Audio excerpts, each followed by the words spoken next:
او ښاغلي عبدالرحمن عطاش ته د غازی وزیر محمد اکبر خان مډالونه وټومبل. حضار محترم، بیننده های عزیز، همین اکنون رئیس جمهوری اسلامی افغانستان نشان دولتی غازی امان الله خان را به محترم احمد وفی امین و مدال غازی وزیر محمد اکبر خان را به محترم عبدالرحمن عطاش تفویض نمودند و تعلیق نمودند. ولسمشر غني تل په دې هڅه کې دی چې او د کومې خواخوږۍ او زړهسوي له کبله چې لري د هیواد بیا رغونې ته پاملرنه کړې ده.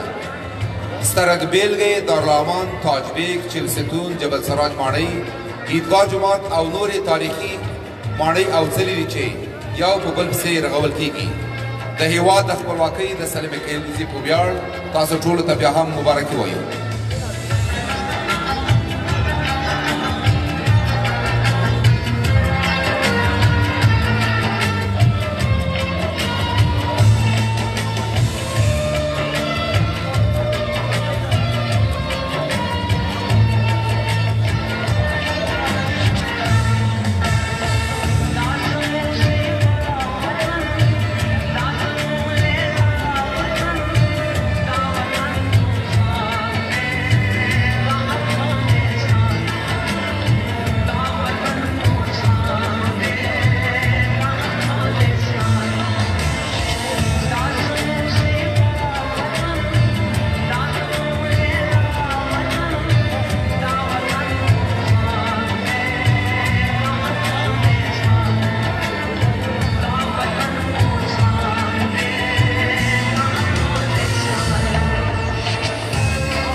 حضار محترم، مهمانان گرامی، یک رئیس جمهوری اسلامی افغانستان بالای استیج تشریف دارد. البته به همراهی بانوی اول. د هیواد د ولسمشر ډاکټر اشرف غني په افتخار د اوس سټیج ته تشریف راوړ.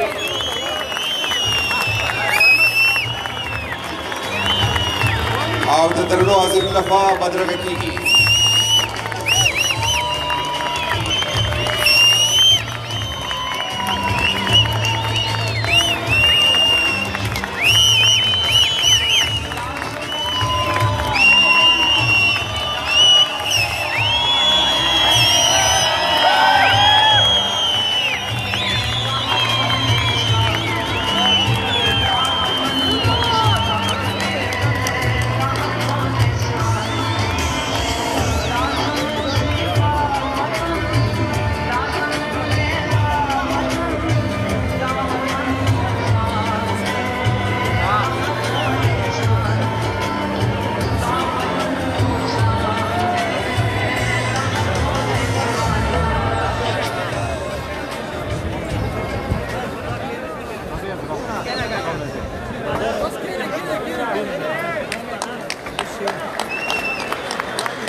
هلته ډېر په تنګ شوم.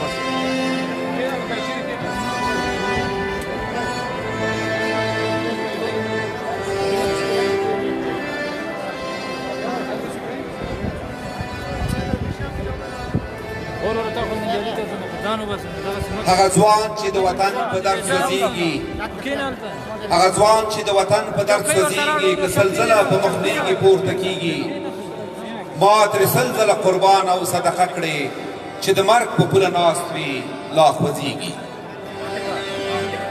د افغانستان د خپلواکۍ د بیرته ترلاسه کولو د سلمې کلیزې د جشن لمانځلو ته تاسو ټولو حاضرینو مېلمنو ته ښه راغلاست وایو.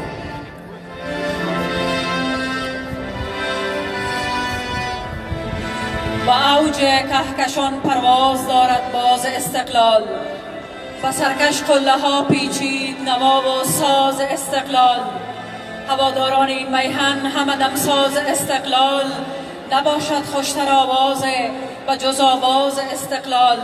منت باشم ز جان و دل غزل پرداز استقلال. من و تو می توانیم همچون خورشید بر قله کو سرود فتح بخوانیم، اگر قلب‌هایمان را چون بیرق بر بام بلند وطن برافرازیم. من و تو می توانیم در ستایش آزادی نغمه سر دهیم و آزادی را و به آزادی سوگند یاد کنیم که نفرین بر ما اگر بار دیگر تخم کینه بکاریم. زموږ دا جشن د دارالامان له بیارغول شوې تاریخي ودانۍ خپرېږي چې د خپلواکۍ بیرته ترلاسه کوونکي پاچا غازي امان الله خان په امر جوړه شوې وه. د ویاړ ځای دی چې نن تر لسیزو وروسته ویجاړ پاتې کېدو د دغه شانداره ماڼۍ د افغانستان د سترو ویاړلو شخصیتونو ته غېږه پرانیستې او د خپلواکۍ جشن کوربنه ده.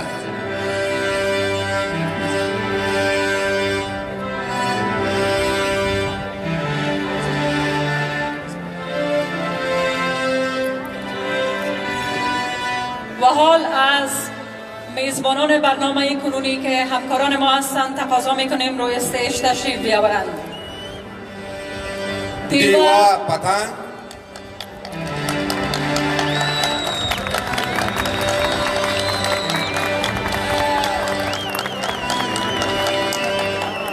سریا ابراهیمی،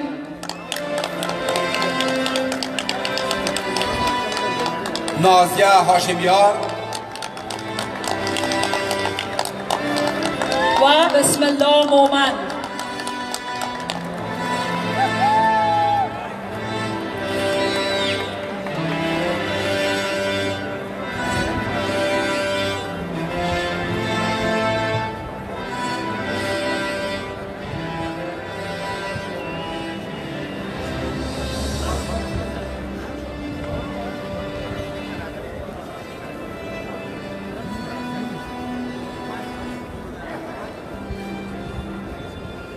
اغلو او خاغلو درنو ملمنو د بهرنیو هیوادونو استازو او د نړۍ په ګوټ ګوټ کې د ملي رادیو تلویزیون لیدونکو ویاړم چې نن د ګران هیواد د خپلواکۍ د بیرته ترلاسه کولو د سلمې کلیزې د جشن مراسمو ته ستاسو هرکلی کوم.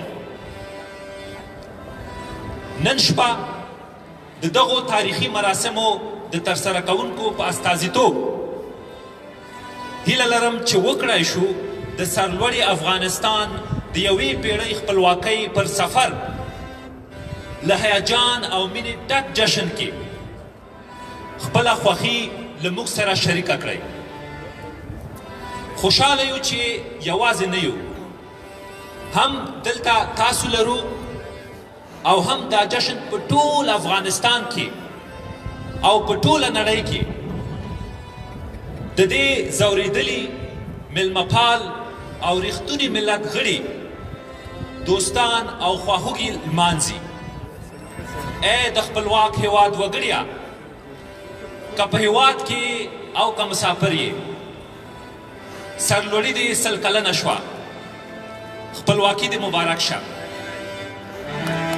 حضار محترم و بیننده های عزیز، رادیو تلویزیون ملی افغانستان می‌بالد که در قصر تاریخی بازسازی شده دارالامان که از خاکستر آتش و جنگ سر بالا کرده و یک بار دیگر به عظمت گذشته‌اش بازگشته از شما پذیرایی می‌کند.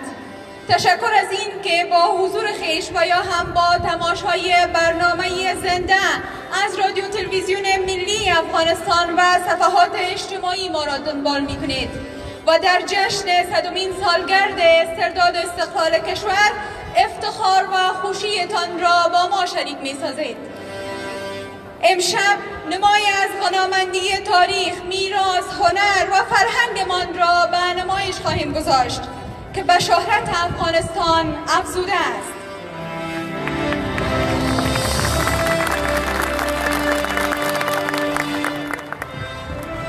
ازلدن قانمز بر جانمز بر شکوه و عظمت و شانمز بر ikimiz bir yaqondan bosh chiqargan qaror و وحدت و paymonimiz bir.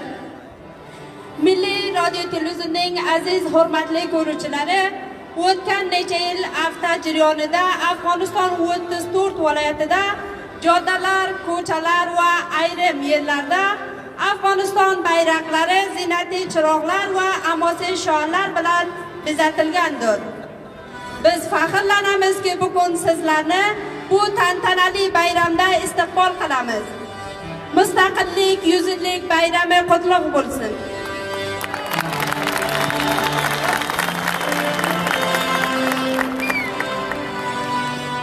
We are extremely proud and pleased to host you at the newly renovated Darul Aman Palace here in Kabul, which will be the symbol of a new Afghanistan and a hope for everyone.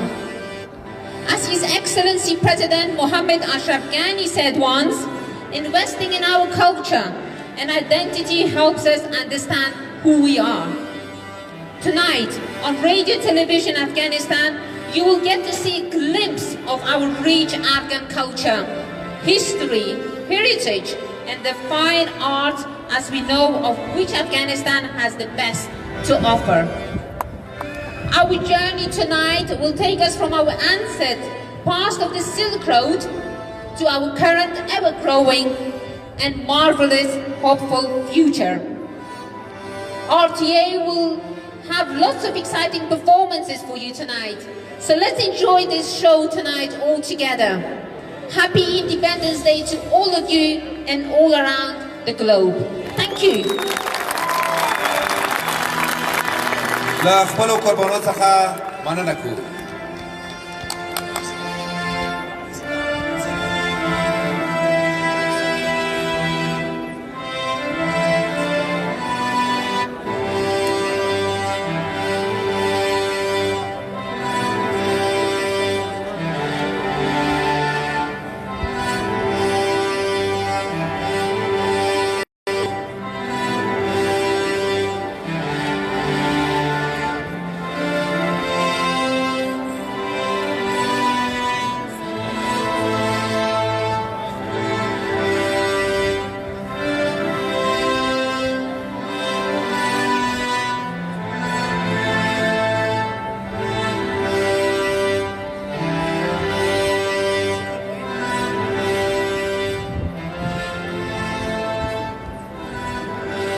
درنو ګډونوالو د مراسمو په دې برخه کې له قاري میرویس اکاخیل څخه په خورا درناوي هیله کوو چې د قرآن عظیم الشان په تلاوت موږ د اورېدو په ثواب کې شریک دي.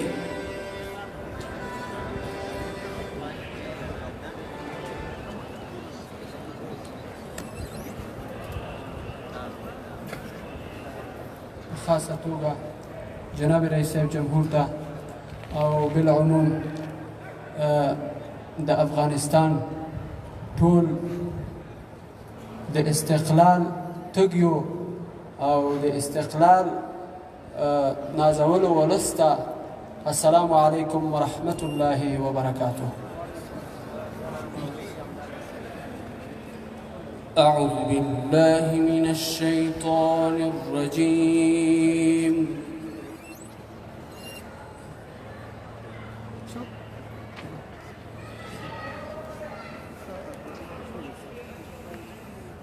بسم الله الرحمن الرحيم.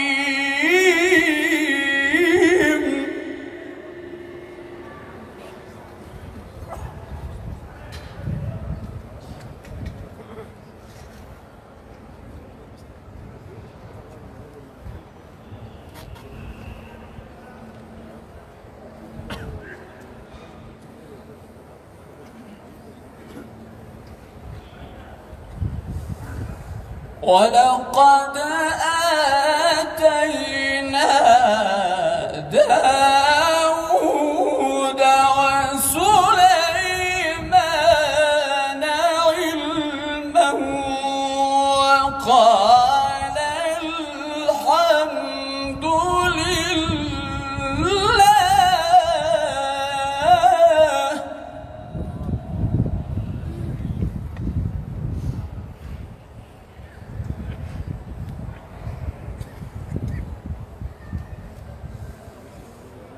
وقال الحمد لله الذي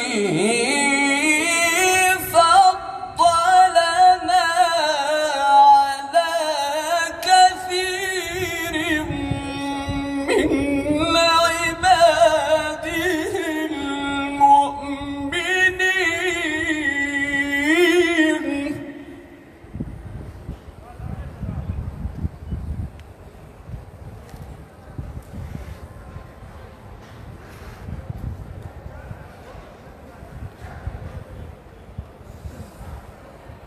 وورث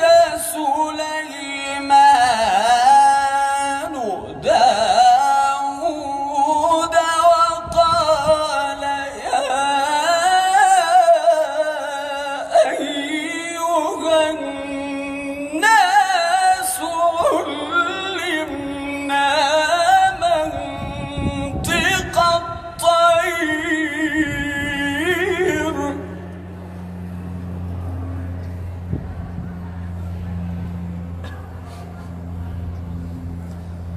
وقال يا أيها الناس علمنا منطق الطير.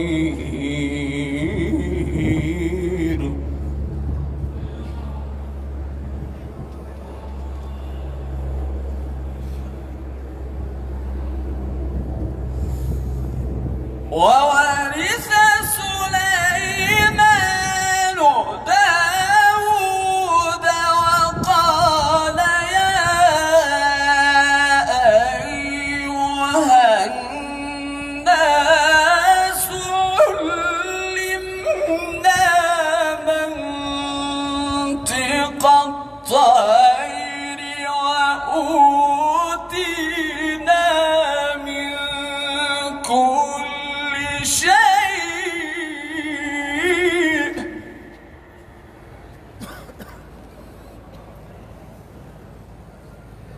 إن هذا لهو الفضل المبين.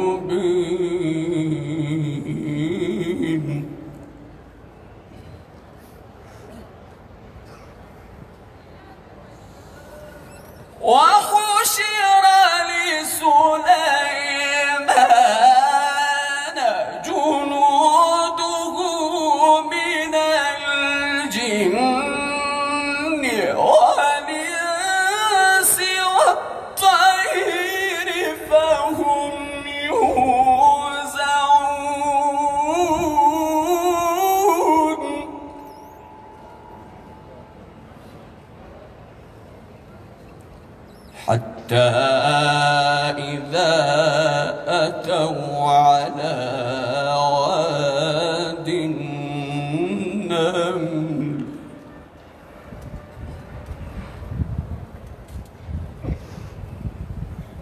حتى إذا أتوا على واد النمل قالت نملة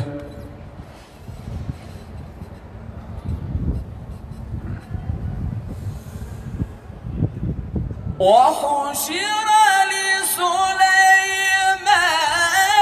جنوده من الجن والإنس والطير فهم يوزعون حتى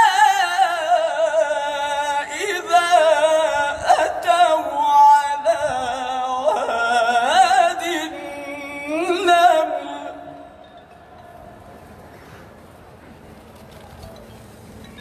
حتى إذا أتوا على واد النمل قالت نملة يا أيها النمل ادخلوا مساكنكم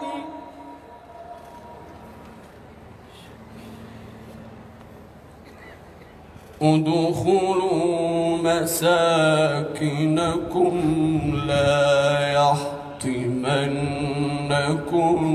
سليمان وجنوده وهم لا يشعرون.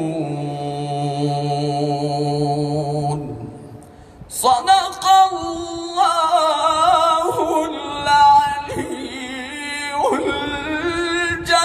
الجبار العظيم. اللهم ربنا أفرغ علينا صبرا وثبت أقدامنا وثبت أقدامنا وانصرنا على القوم الكافرين. اللهم أمن في بلدنا في الأفغانستان. اللهم أمن في بلدنا في الأفغانستان وسائر بلاد المسلمين برحمتك يا أرحم الراحمين. با ابراز سپاس از قاری محترم که با تلاوتشان محفل ما را منور ساختند.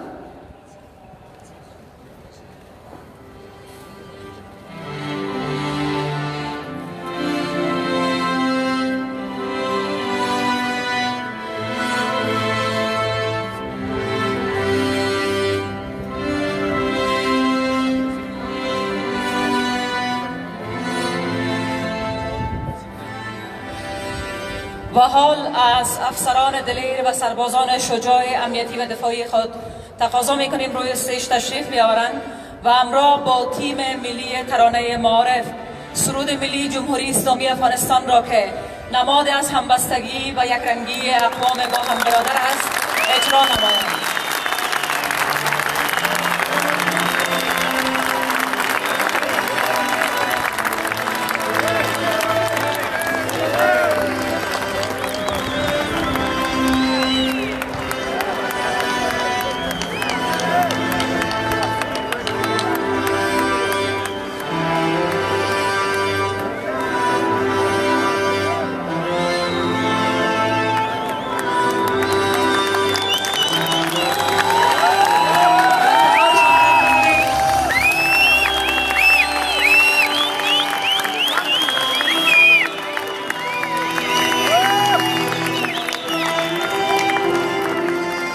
از حضور همه شما تقاضا میکنیم متن سرود ملی نوشته شده در میزها موجود است. شما میتونیم که سرود ملی را یک جا با این تیم زمزمه کنیم.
ډیره مننه له امنیتي ځواکونو او د پوهنې وزارت د ترانې له ټیم څخه. آرام سئ، تیار سئ، شاگرد موزون قدم هرش.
و حال از دو طفل که بیرق‌های ملی را به دست دارند خواهش میکنیم که تشریف بیارن و اونا یک بیرق به رئیس جمهوری اسلامی افغانستان محمد اشرف غنی اهدا میکنن و بیرق دیگر هم به بانوی اول خانم رولا غنی.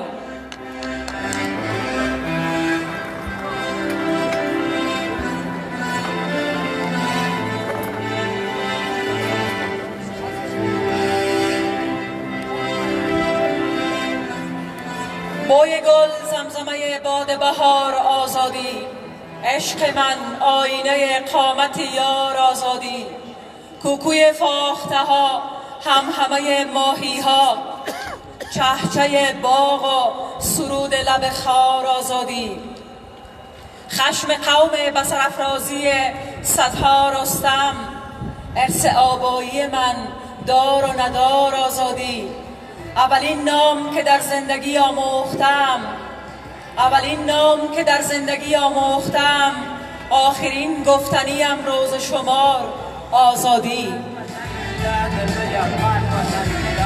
زما وجود د آزادۍ له خټې جوړ دی، زما وجود د آزادۍ له خټې جوړ دی، آزادي زما مذهب زما ایمان دی، چې پر سر مې د ویاړونو توغ رپیږي، چې پر سر مې د ویاړونو توغ رپیږي، نو مې ګران افغانستان افغانستان دی، نو مې ګران افغانستان افغانستان دی.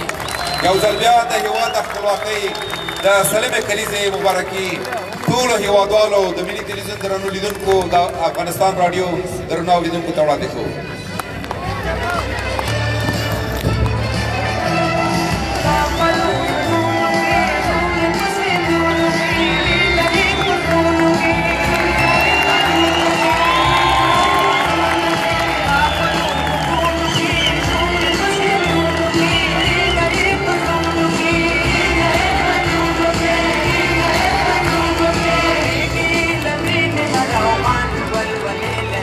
مبارک باد ای میهن تو را پیغام آزادی. من آن فرهاد بیباکم که با هر قطره خون خود و قلب کوهسارانت نویسم. موږ د پوره وړیو ته ازادي بخښلې ده.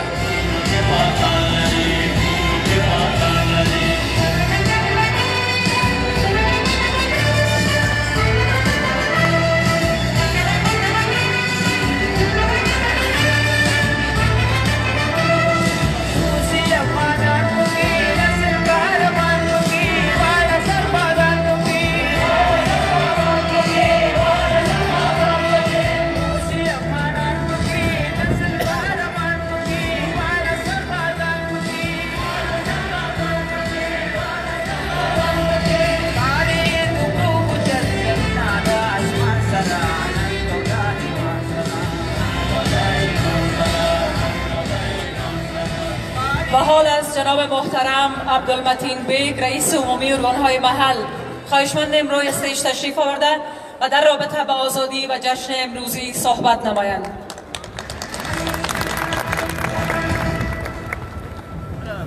بسم الله الرحمن الرحیم. جلالت مآب محمد اشرف غنی رئیس جمهور جمهوری اسلامی افغانستان، بانوی اول، رهبران احزاب سیاسی، رؤسا و اعضای مجلسین شورای ملی، رئیس و اعضای محترم قوه قضاییه، اعضای محترم کابینه، بزرگان و جوانان عزیز، خانم ها و آقایان، السلام علیکم و رحمت الله و برکاته. شام شما بخیر. به جشن ملی 100مین سالگرد استقلال کشور خوش آمدید. مردم عزیز افغانستان، از بدخشان تا نیمروز، از جوزجان تا پکتیکا، 100 سالگی استقلالتان مبارک. آزادی مبارک شه. استقلالlarınız qutlug bo'lsin.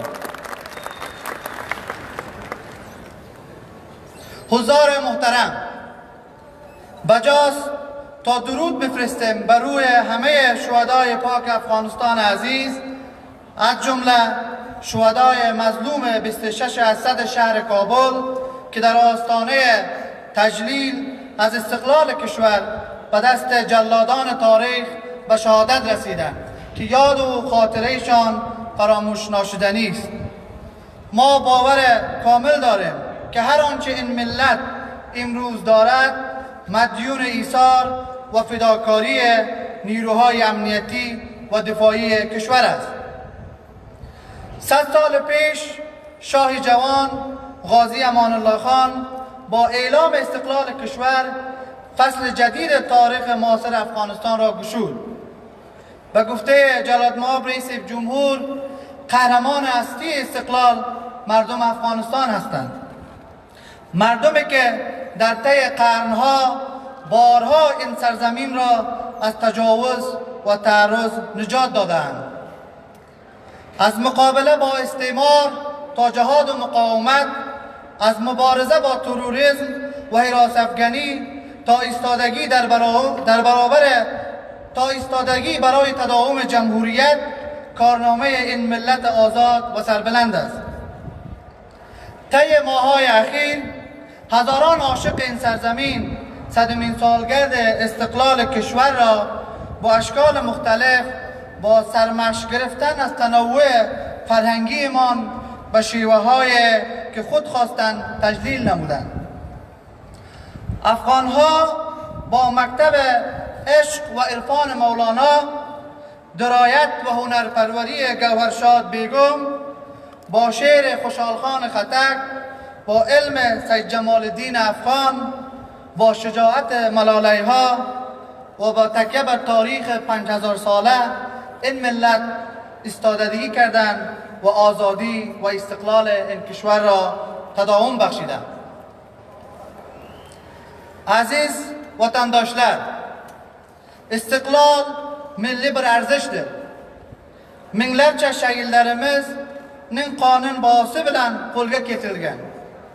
Istiqlol milli birligimiz va barobarligimizni ta'min etayotgan va bizga erkinlik huviyati bergan eng muhim arzishlarimizdan sanaladi. Ota va onalarimiz o'z qonlarini to'kib va aziz jonlarini berib istiqlolimizni bizga qaytargan va hadya etgan. Buni saqlash va milliy birligimizni ta'minlab idoma berish biz yoshlarning eng muhim va muqaddas vazifamizdir. Huzur muhtaram,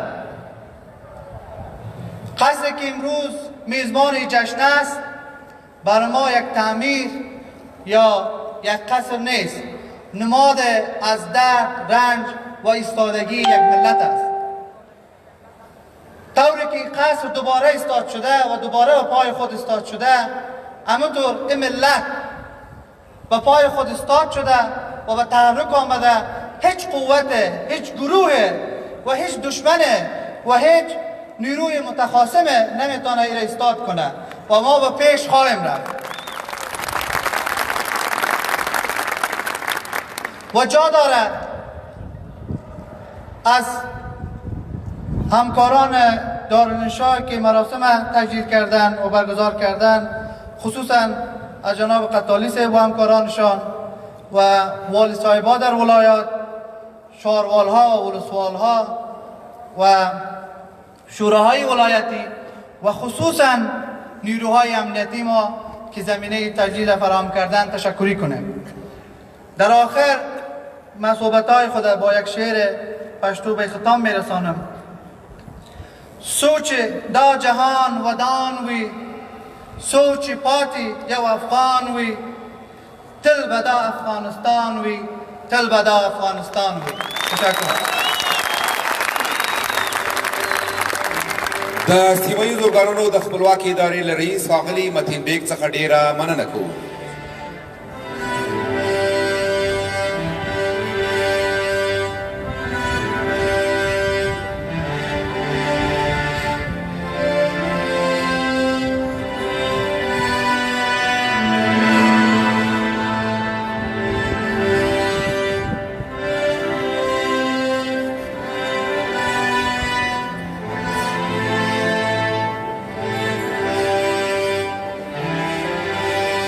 درنو هزارو او په ژوندۍ بڼه پر فیسبوک د ملي راډیو تلویزیون کتونکو د مراسمو په دې برخه کې تاسې د هغې لنډې ویډیو نندارې ته رابولو چې پکې په شیبو کې د لرغوني افغانستان زرګونو کلونو تاریخ انځور شوی. یو شمېر ضیمان پکې ښودل کیږي.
یادآور میباشد دوران زعامت خردمندانه بابای ملت. پر ولیکل سو د افغانستان پاچا د هند د ملت پلار او صلح غوښتونکو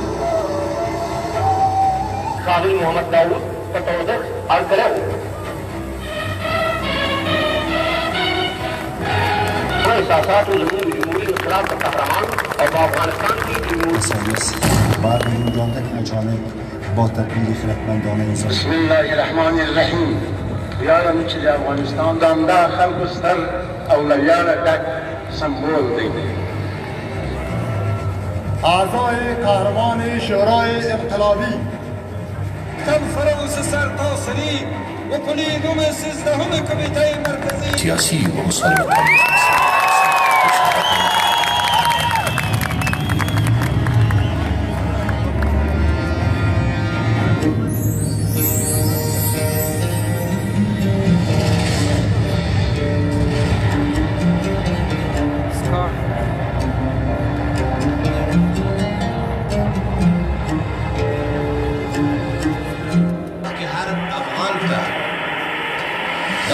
پیدا کیږي چې کاش کې د کیهان څخه موږ خپل هیواد لیدلی وای.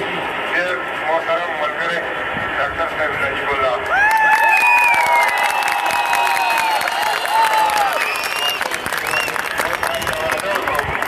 چې موږ به دا د شمشاد پروګرام په ډېره ښه توګه سره سر ته ورسوو.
له خپل تخنیکي ټیم څخه ډېره مننه کوو چې د هېواد 3000 کلن تاریخ په ګرافیک بڼه تاسو ته وښودل شو. خدای وکړي چې خوښ شوي مو وي.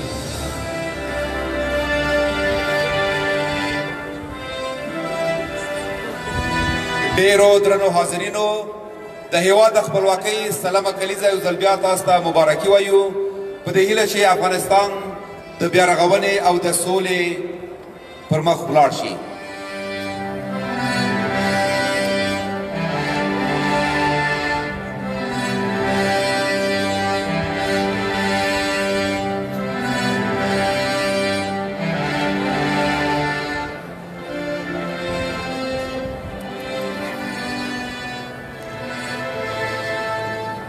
و حال از تیم ملی ترانه معارف خواهشمندیم تا روی استیج تشریف بیاورند.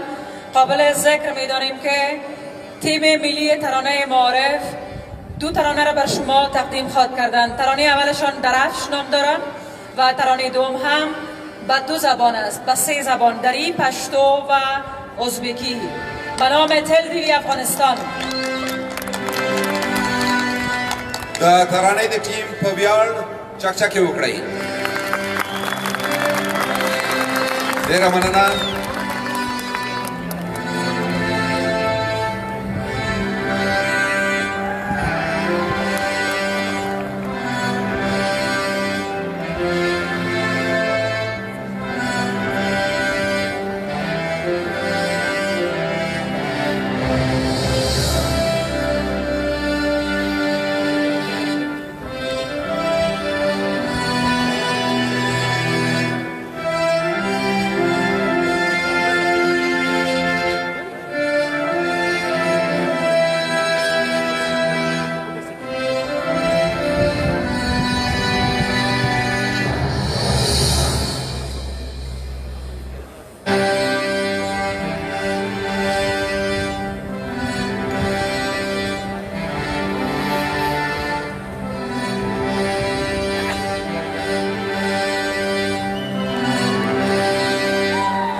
پوهنې وزارت د ترانې له ټیم څخه ډېره مننه کوو. دغه ټیم د هېواد د 33 ولایتونو سمبول دی. ژوندی دې وي افغانستان.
بیننده های ارجمند تلویزیون ملی افغانستان، شنونده های گرانقدر رادیوی ملی، قابل ذکر می‌دانیم که برنامه تلویزیونی ما به طور زنده از طریق فیسبوک تلویزیون ملی نیز به نشر می‌رسد.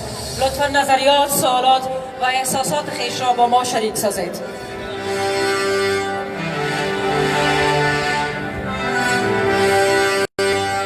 نننی مراسمو او د غازی امان الله خان په میړانې ترلاسه شوي د افغانستان د خپلواکۍ د بیرته ترلاسه کولو سل کلن جشن ته د نورو ترڅنګ دوو کسانو ځانګړی اهمیت او ښکلا وربښلې. هندیه د افغانستان او محترمه ناجیه د غازی امان الله خان لوڼې په ویاړې. در مراسم امروزی افتخار حضور دو فرزند آن شاه غازی وطن دوست را داریم. ملت افغان می‌بالد که در جشن 100 سالگی استرداد استقلال کشور اعضای خانواده ملکه ثریا و شاه امان الله خان غازی را در کنار خود دارند. حال با نهایت احترام از شاه دخت هندیه تقاضا می‌نماییم که ما را افتخار بخشیده روی استیج تشریف بیاورند تا از ایشان بشنویم. با ویاړې چکچکې وکړئ.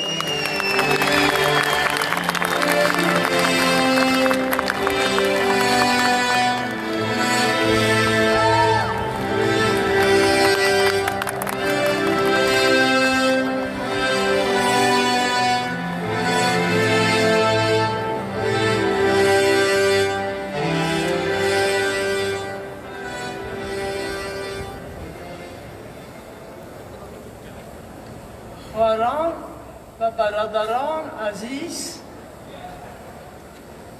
نام من هندیه است. دختر شاه امان الله خان غازی هستم و ملکه ثریا.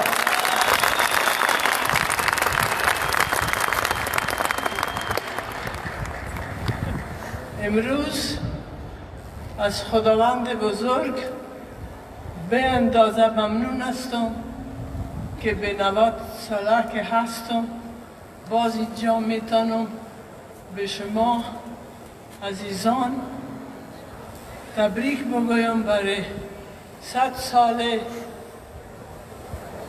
این مراسم کلان ما استقلال و به تمام ملت پاک افغانستان تبریک میگم.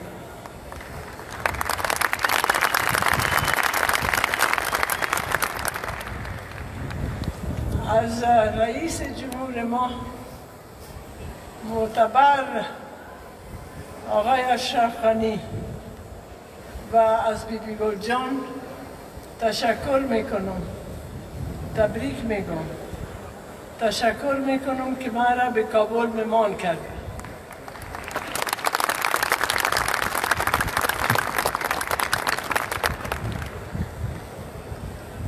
استقلال افغانستان برای ما البته بسیار چیز مهم بود و مهم هست، از خاطری که پیش از او هر کار، هر پروبلم کلانی که ما داشتیم که حکومت افغانستان رو داشت باعث همیشه تیر میشد از ویسرای امپیر بریتانیک.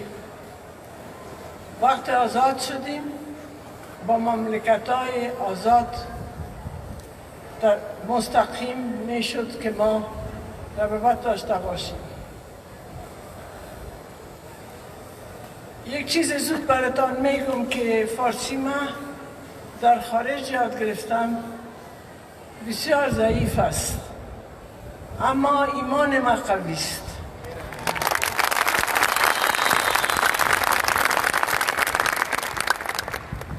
وقت شاه منوچهر خان غازی استقلال آورد به افغانستان، اولین جمله که گفت اعلان کرد که حال اسلحه ها رو بر کنار بگذاریم و قلم بگیریم به دست ما، چون یک مملکت بی‌سواد هیچ وقت آزاد نمیشه.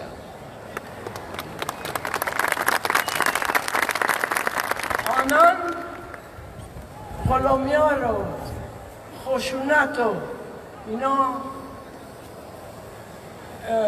ممنون کرد، کمیسیتی چه برطرف ماند و کلانترین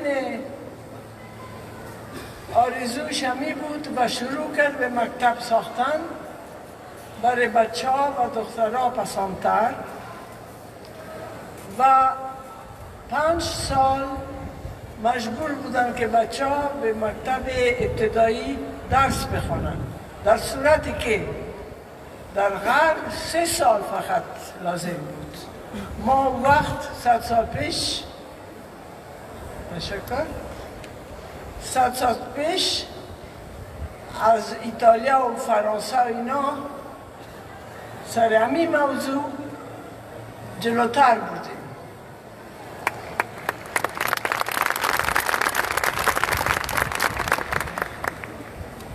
باز از 1923 اساسنامه آورد.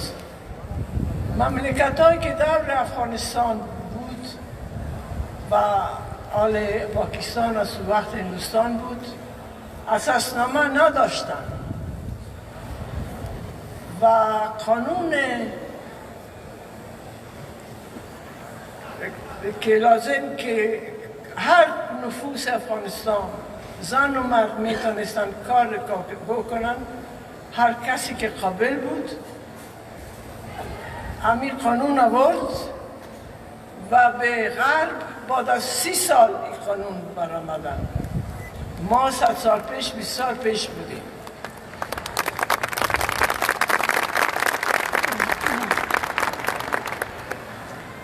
همین جنگ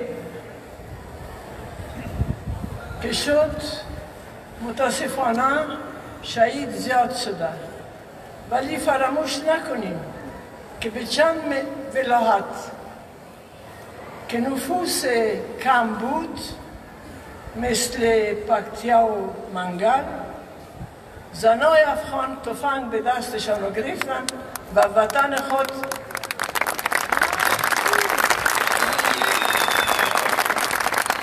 برای وطن خود جنگ کردن. من مخصوصا طرف خانما نیستم، من هستم طرفدار انسان خوب.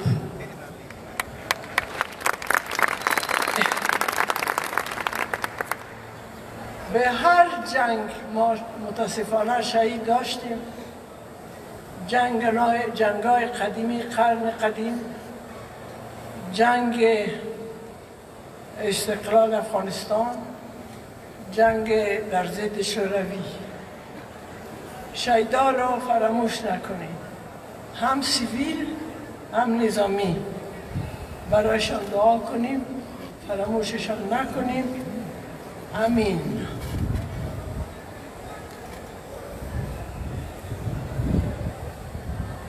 پدر بزرگوارم به ما یاد داد از خردترکی که ما مردم باید فراموش نکنیم، احترام کنیم، ولی بدانیم که ما از هر قوم افغانستان هستیم و حال امروز فکر میکنم که 34 ولایت افغانستان هر کدام یک گل است و هر کدام مخصوص یک عطر داره، یک رنگ داره. گرد شود ما بین مملکت ما وطن عزیز و یکی از دیگر یاد بگیریم تا که یک دست گل فوق‌العاده برآید.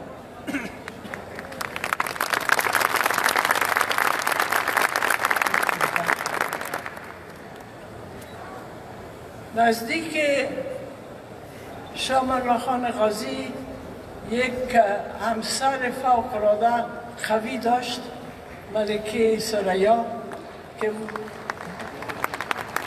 به وقت 20 سالگی فهمید که وظیفه شو دیگر رقم است، وظیفه جدی، و از همسر خود خواهش کرده که کفایت نداره که من ملکه باشم، میخوام وزیر معارف شوم.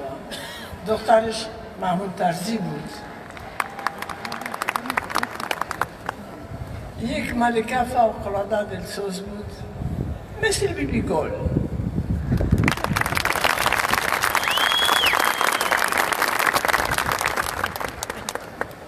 اون وقت دیگه کار سخت بود، گپ زدن با ملت، رادیو نبود، تلفن نبود، واسه مردم جمع می شدن مثل امروز و گپ زدن سخت بود امرایشان، مخصوصا امرای خانما.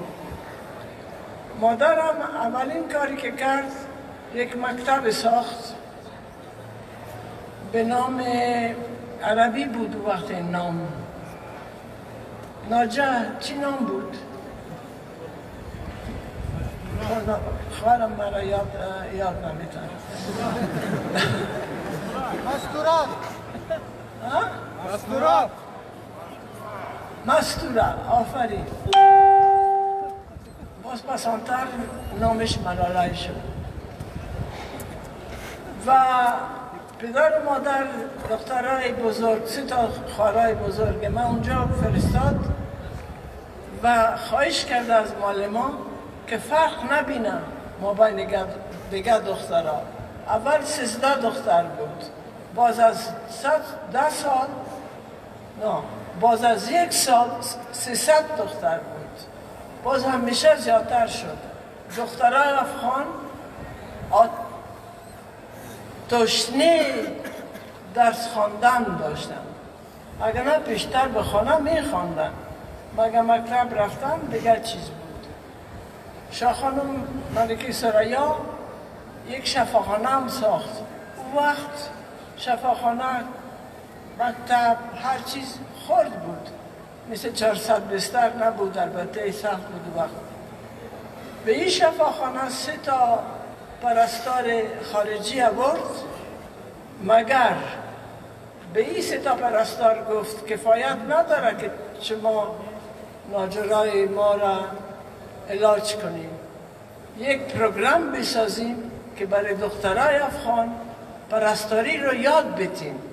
همیشه هیت بود که یاد بگیرن. شمال خان غازی کارهای زیاد کرده که حال اگه بگم تا سب و صبح میشن.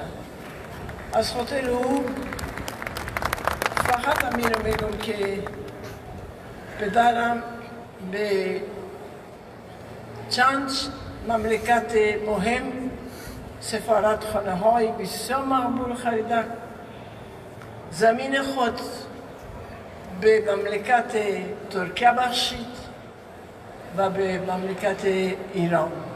بدونا پسانتر البته زمین دادن برای حکومت افغانستان. پدر بزرگوارم یک آدم وطن پرست، یک مسلمان اصل بود،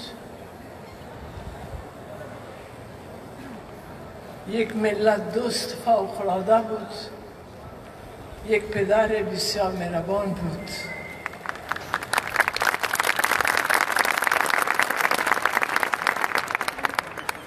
از شما رئیس جمهور تشکر میکنم که این را باد ساختیم.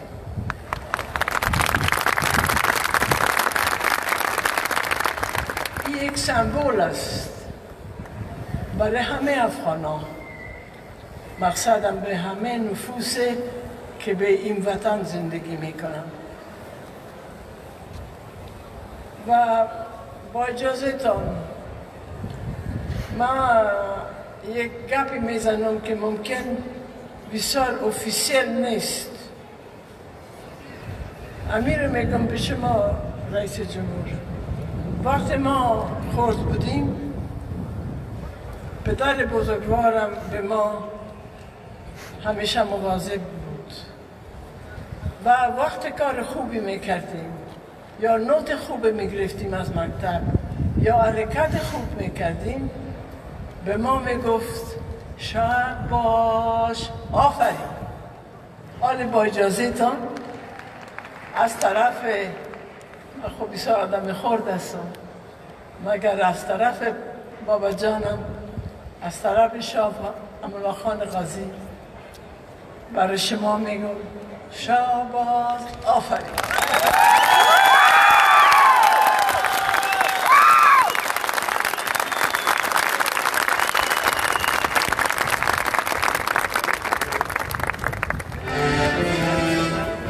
لا محترم انډیا د افغانستان څخه ډیره مننه کوو.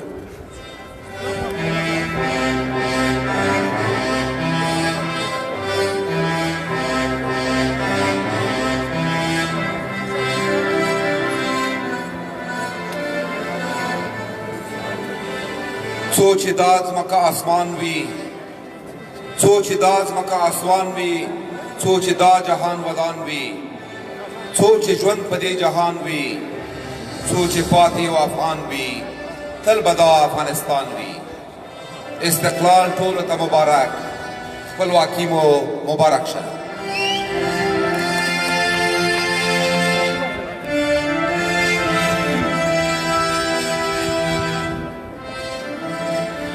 فرزند آریایم و افغانم آرزوست، فخر و نشان جد و نیاکانم آرزوست. من پور آریایم و ترسم ز جنگ نیست، خط و نشان راه شهیدانم آرزوست. در هر نفس سرود وطن خوانده ایم ما، در هر نفس سرود وطن خوانده ایم ما. صلح و صفای میهن و کاشانم آرزوست.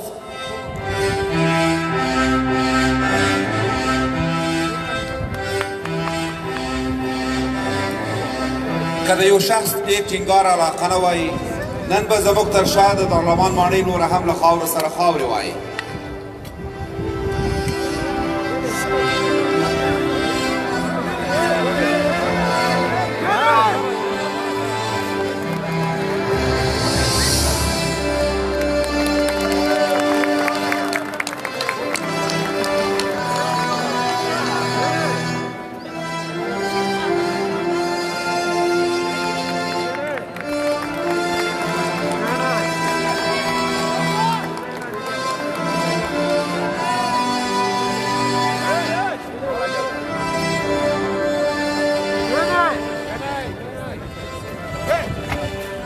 که د یو شخص ډېر ټینګار او علاقه نه وای، نن به زموږ تر شا د دارالامان ماڼۍ نوره هم له خاورو سره خاورې وه.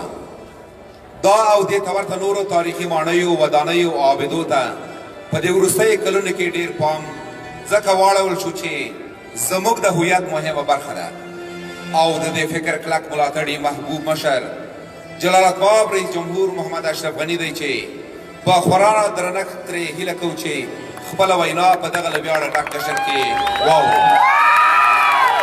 د هېواد د ولسمشر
بسم الله الرحمن الرحیم. بانوی اول کشور، شادخت اندیا، شادخت ناجیه، نخبگان کشور، اعضای محترم ولوسی جرگه و مشران جرگه، اعضای محترم استر محکمه و رهبری استر محکمه و مشران جرگه و ولوسی جرگه، جناب لوی درستیس و جنرالای محترم اردو و افسران اردو، اعضای محترم کابینه، علمای کرام، خواهران، برادران، تمام هموطنان در داخل و خارج کشور، مهمانای عزیز،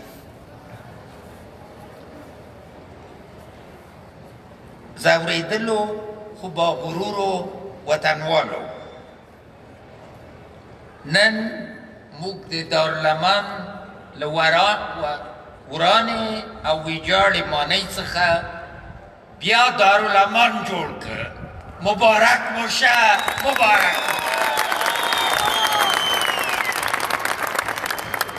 په همغه پخواني عظمت سره د دارالمان ماڼۍ بیا راپورته کېدل زموږ د ملت د بیا پورته کېدو سره عجیب شباهت لري. زموږ ملت هم زخمونه وخوړل. ګران افغانستان ټپي ټپي شو، خو نن بیا په پښو درېږي کټ مټ لکه د دارالمان ماڼۍ.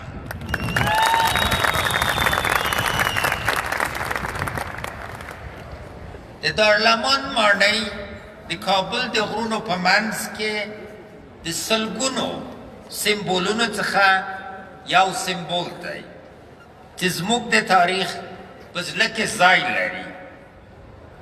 دا ماڼۍ د تاریخ یوه داسې بیلګه ده چې ښیي موږ د دولت خاوندان وو، د عزت او وقار خاوندان وو. د غازی امان الله خان یاد به تازه ساتو او په افتخار به یادو، خو اصلي هدف مو د استقلال یادول او لمانځل دي. هموطنان عزیز، تروریستان توانستند که با ریختاندن خون هموطنان بیگناه ما تجلیل از این روز را به تعویق بیندازند، اما آنان هرگز موفق نخواهند شد تا ما را از مسیر ترقی، تحول، پیشرفت و آزادی خواهی منحرف کنند.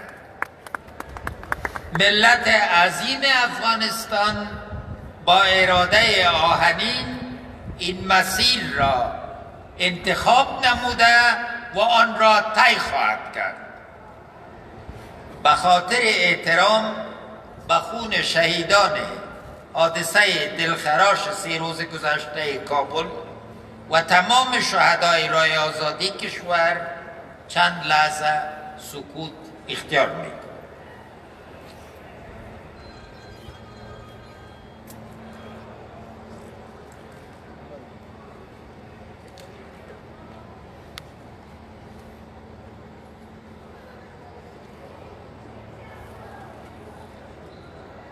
تجلیل از این روز به خاطر مهم است که این روز فرصت است برای تحکیم وحدت ملی، همبستگی ملی و تجدید تعهد برای یک تحول و آینده بهتر. تجلیل از این روز به خاطر مهم است که برای تروریستان و دشمنان افغانستان این پیام را بفرستیم که این ملت عظیم بارها و بارها از خاکستر و ویرانه ها سر بلند کرده و به پیروزی رسیده. ما به این جد و جهد خود ادامه خواهیم داد. هرگز تسلیم یک اقلیت کوچک که دشمن نهادهای ملی و تاریخی، دشمن آزادی، پیشرفت و ترقی ما هستند، نخواهیم شد.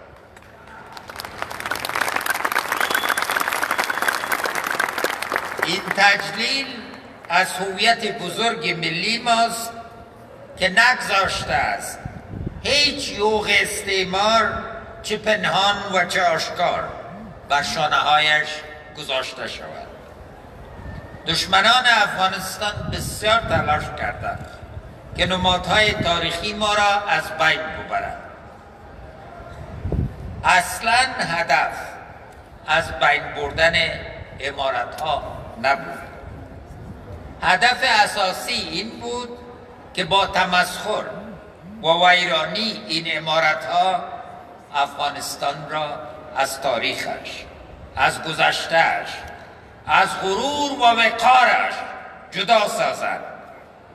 زیرا یک جامعه تجدید شده از تاریخ و هویت با آسانی نرم می شود و فرمانبردار می شود. اما این تلاش صدها سال است که به ناکامی می انجامد و ما از خاک و خاکستر تهاجم و تجاوز برمیخیزیم.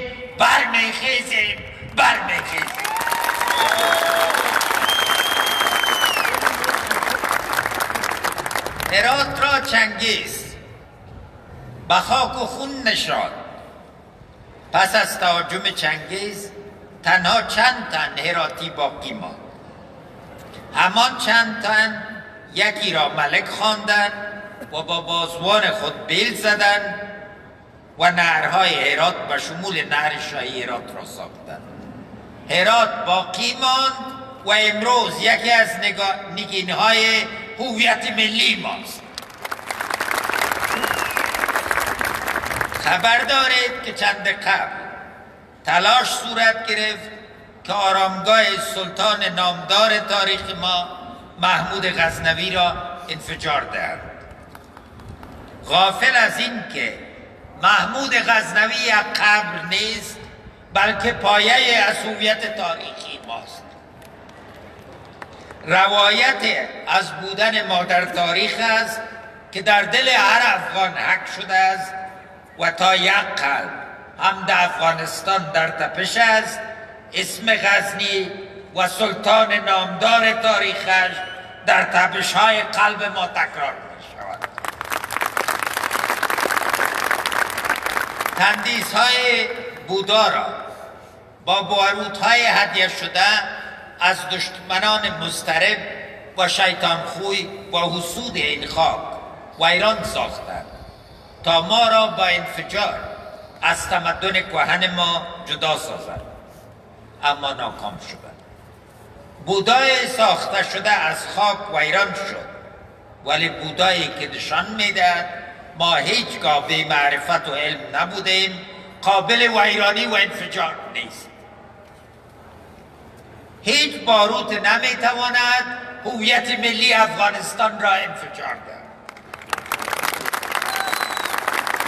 امروز نیز اسم بامیان عجین است. با بودای بامیان و تاریخ کهن این سرزمین که هیچگاه تنها خاک نبوده بلکه علم و معرفت را در دل کوهها و افق وادیهایش پرورش داده است. زموږ د ننګرهار او د پکتیا د میرزکې او هډې تاریخي آثار ټول جوړ کړل او په پنجاب کې په خپلو کورونو کې نندارې ته وړاندې کړل. دوی ځکه دا کار وکړ چې ننګرهار او پکتیا له خپل عظیم تاریخ څخه لرې وساتي او دا دوه ولایتونه د خپل قلمرو برخه وګڼي. نن د ننګرهار ځوانان د خپل هویت او تاریخ څخه په دفاع کې د امنیتي او دفاعي ځواکونو په صفونو کې تر ټولو زیاته قرباني ورکوي. دا قرباني د خپل ملي بیرغ د اوچت ساتلو او ملي وقار لپاره ورکوي. دوی نه غواړي تاریخ یې بیاچوز. بلخ بامی، بدخشان، بغلان، تخار، قندوز، سمنگان، جوزجان، فاریاب، بادغیس، غور، فرا، هلمند، زابل، قندار، همه ولایت ما مهد تمدن و جاهای افتخار و ارزشمند در افغانستان.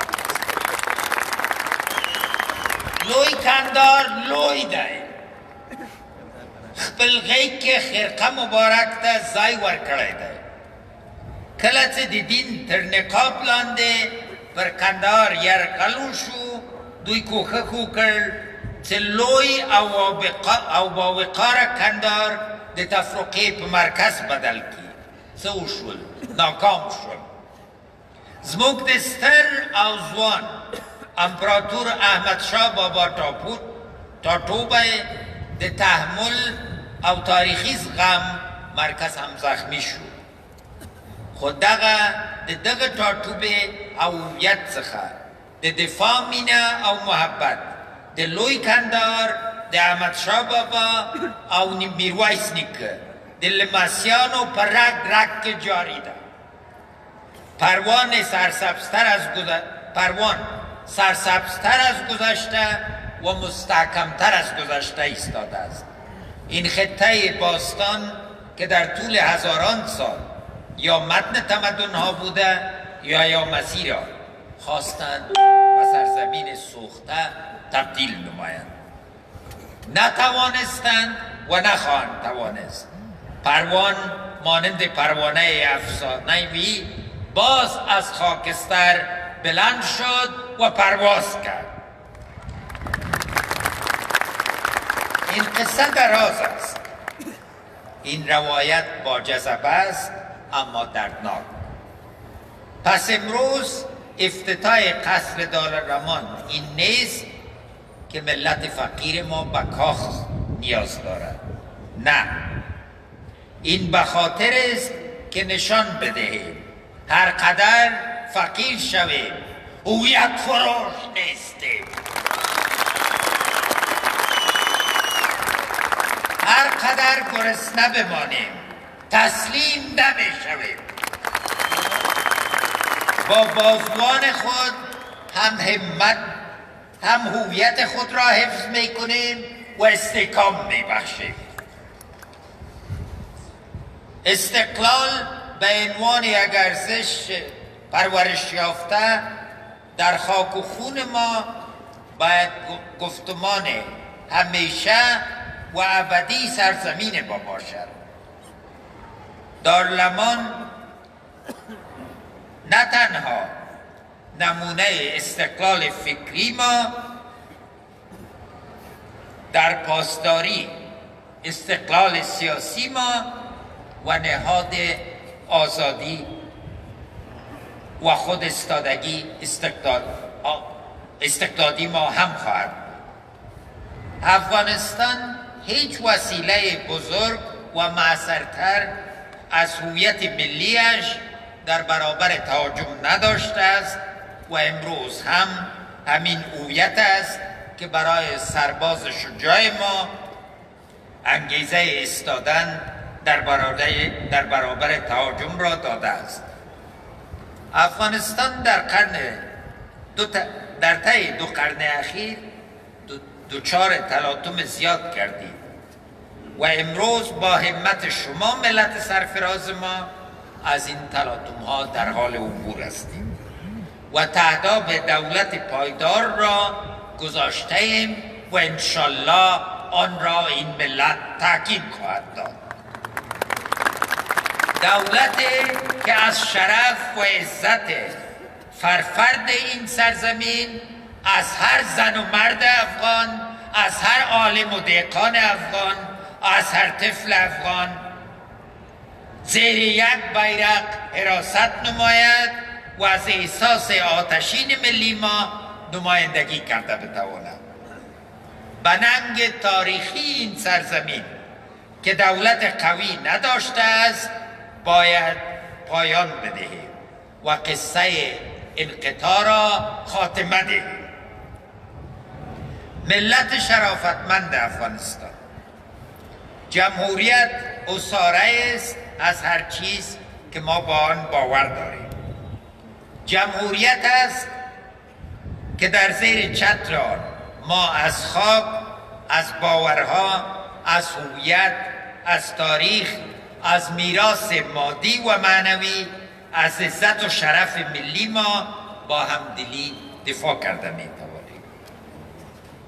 چون تنها در چارچوب جمهوریت است که مساوات هر افغان با هر افغان تامین می شود. جمهوریت گم شده تاریخ ملت ماست که آن را باز یافته ایم. بیرق افغانستان تنها یک پارچه تکه با 3 رنگ نیست. این پرچم نماد اجماع ما برای بودن زیر یک چتر واحد ملی است. از این چتر شرف دفاع می شود و هیچگاه دشمن آشکار و پنهان اجازه نخواهد یافت که آن را زیر پا اندازد و به عزت سازد. از یما پادشاه که بلخ دارای بیرق‌های بلند را ساخت تا امان الله خان این پرچم افتخار ما بوده و تا ابد پرچم افتخار ما بوده. مانند هر مناسبت دیگر من از رشادت قوای مسلح افغانستان فخر میکنم و از رهبری قوای امنیتی و دفاعی ما تشکر میکنم. لطفاً او درگی وزیر صاحب دفاع، وزیر صاحب داخله، رئیس صاحب امنیت ملی، جنرال صاحبان د افغانستان، دوی درستی صاحب د افغانستان، ټول ولس تاسو نه مننه کوي. خانواده هایی که فرزندان و عزیزانشان در این قوا داخل خدمتند نگین های جامعه ماستند. برایشان درود و حرمت میفرستم. شهدای قوای مسلح ما هر یک با خون خود حماسه را برای دفاع از معنویت ملی ما ثبت کردند. این حماسه ها باید چشمه انگیزه برای نسل امروز و فردای ما باشد. آنچه داریم از برکت آنهایی است که امروز در میان ما نیستند، اما داستانشان در قلبها و خاطره های فردی و ملی زنده است و زنده باقی خواهد ماند. هموطنان گرامی، امروز باز هم زیر تهدید قرار داریم. میخواهند به خاطر تسلط بر خاک ما همه چیز را از ما بگیرند. جان مردم ما برای دشمنان ما که جز شبکه‌های تروریستی هستند ارزش ندارد.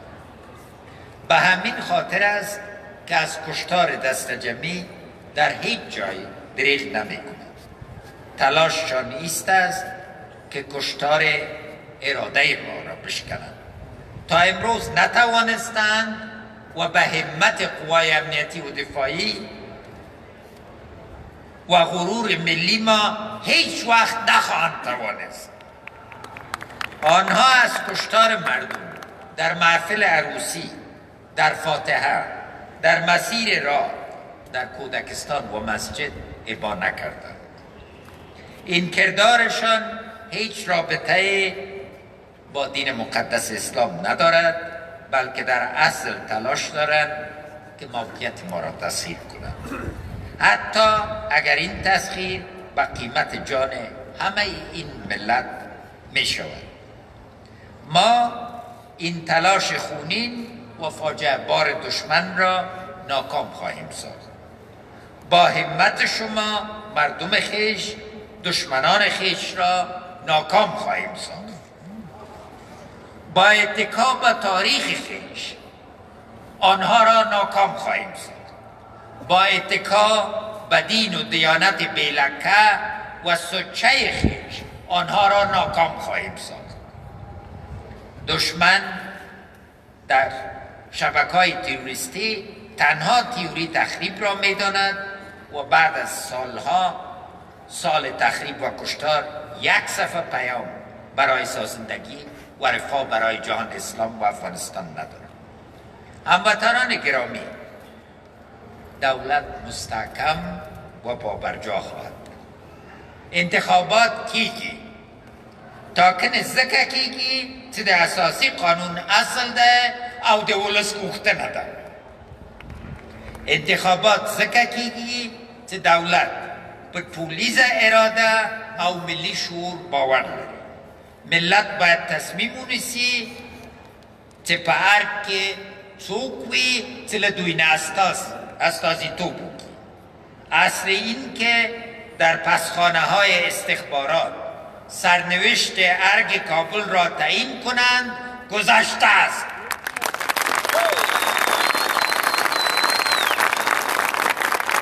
مبارزین رای استقلال، مجاهدین عزیز که در برابر خشون سرخ ایستادند، همه به خاطر همین ارمان سرهای خود را در کف گرفتند که ملت سرنوشتش را خودش تعیین کند. ما با خون آزادی خواهان و مجاهدین عزیز خویش هیچگاه تمسخر نخواهیم کرد و ارمان معنوی آنها را گرامی خواهیم داشت. مطمئن باشید.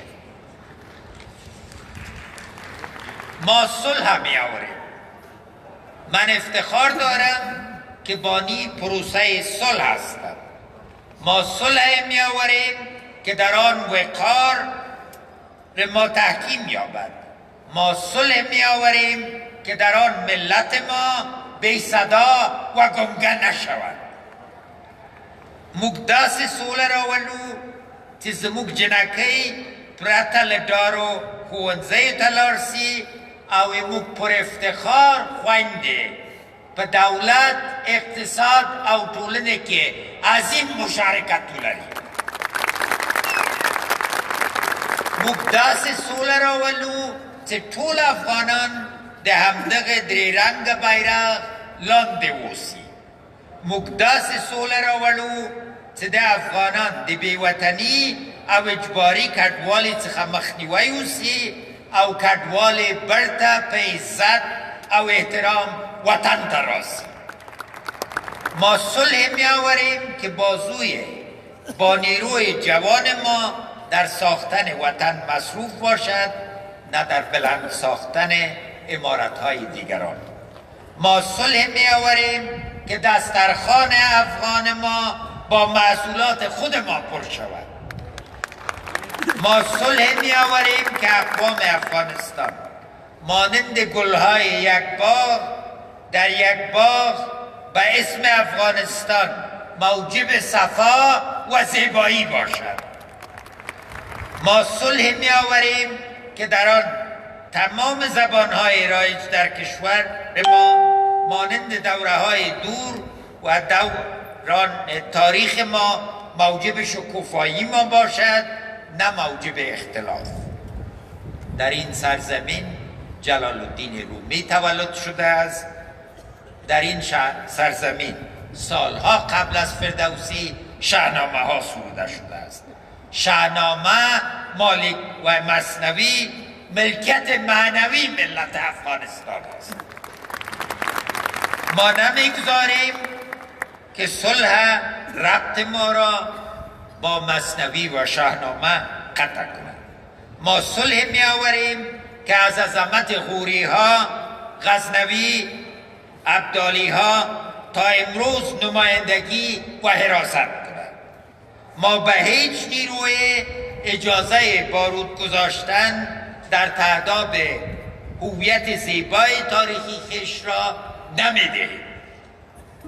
دارالامان تنها عمارت باز و پایستاده نیست. در هر ولایت افغانستان نمادهای تاریخی ما یا بازسازی شدند یا میشوند و در سالهای آینده انشالله تعالی این ملت این سلسله را دوامدار خواهد. واحد عملیاتی اسم اداره است که این کارهای بزرگ را انجام میده، اما در حقیقت اسم اصلی اداره که این کارها را می کند اراده ملی و دولتی ماست. آنهایی که فکر می کردند ما نمی توانیم و سالهای سال را در تردید گذاشتند، امروز دوباره فکر کنند که آیا سر اراده ملت افغانستان شک داشته می باشند که در 18 ماه قصر مثل دارالامان دوباره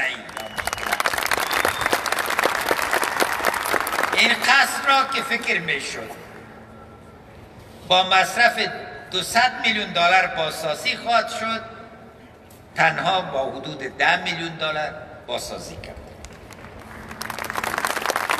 دلیل این که قیمت پایین آمد و کیفیت نهایت بالاست بسیار واضح و ساده است.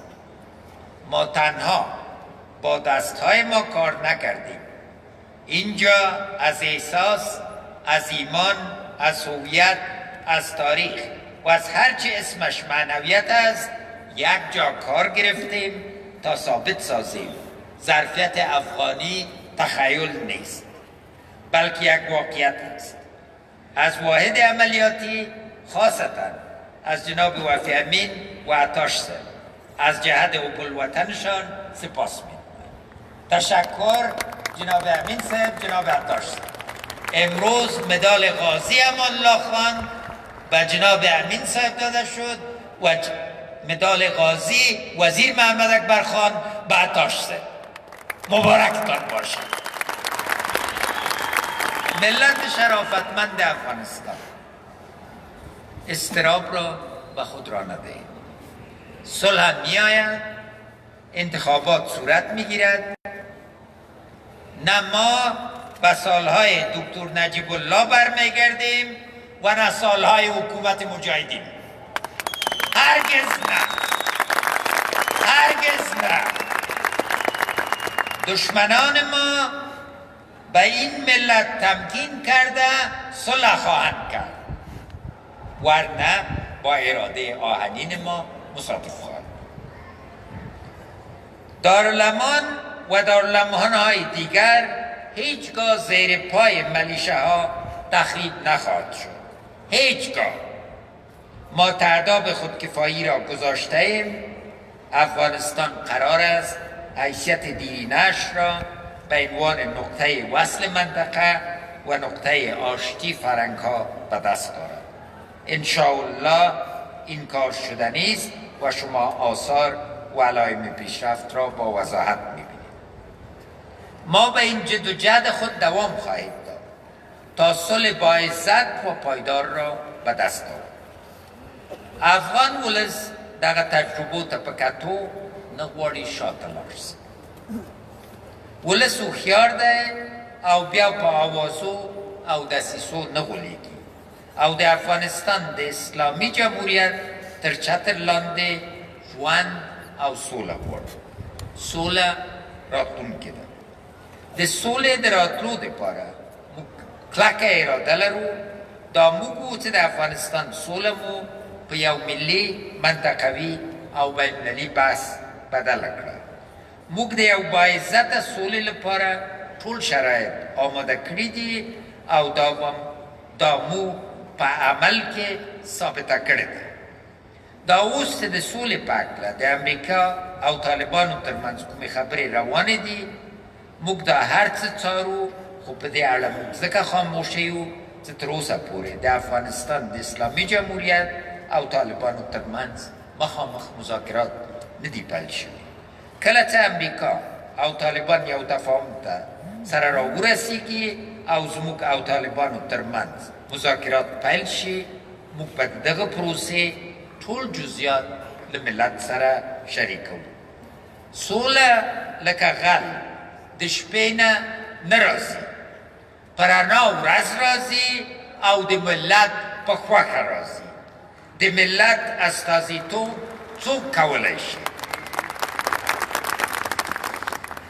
یو منتخب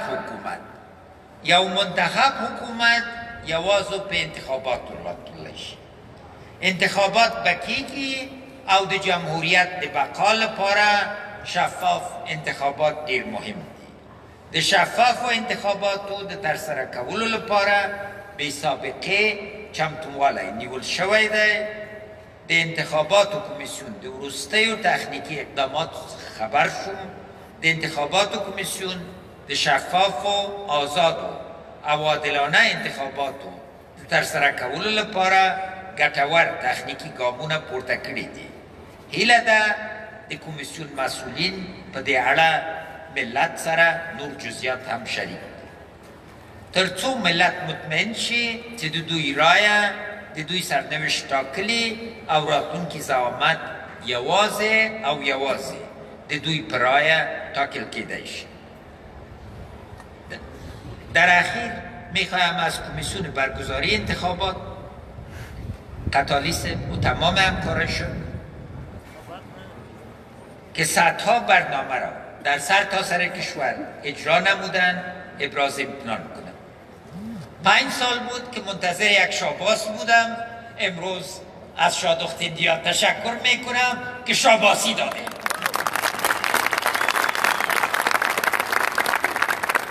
زنده باد افغانستان، yaşasın Afganistan, زنده دیوی افغانستان، تل دیوی افغانستان امنیتی و دفاعی قوا.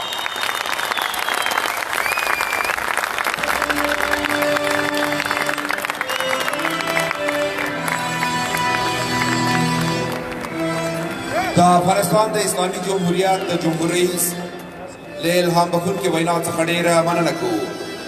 ملت د هیڅ یو زعیم هلې ځلې نه هېروي چې د ملت ټولنیز او اقتصادي پرمختګ ته یې خپله انرژي وقف کړې وي.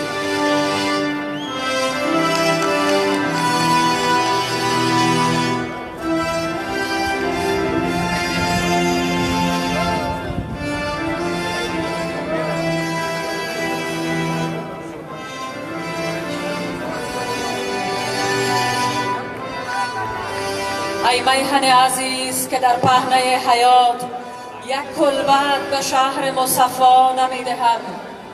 هر کوهسار و دشت و دمن سنگزار تو بر لاله‌زار و گلشن زیبا نمیدهم. حرف گزاف نیست به پامیر تو قسم.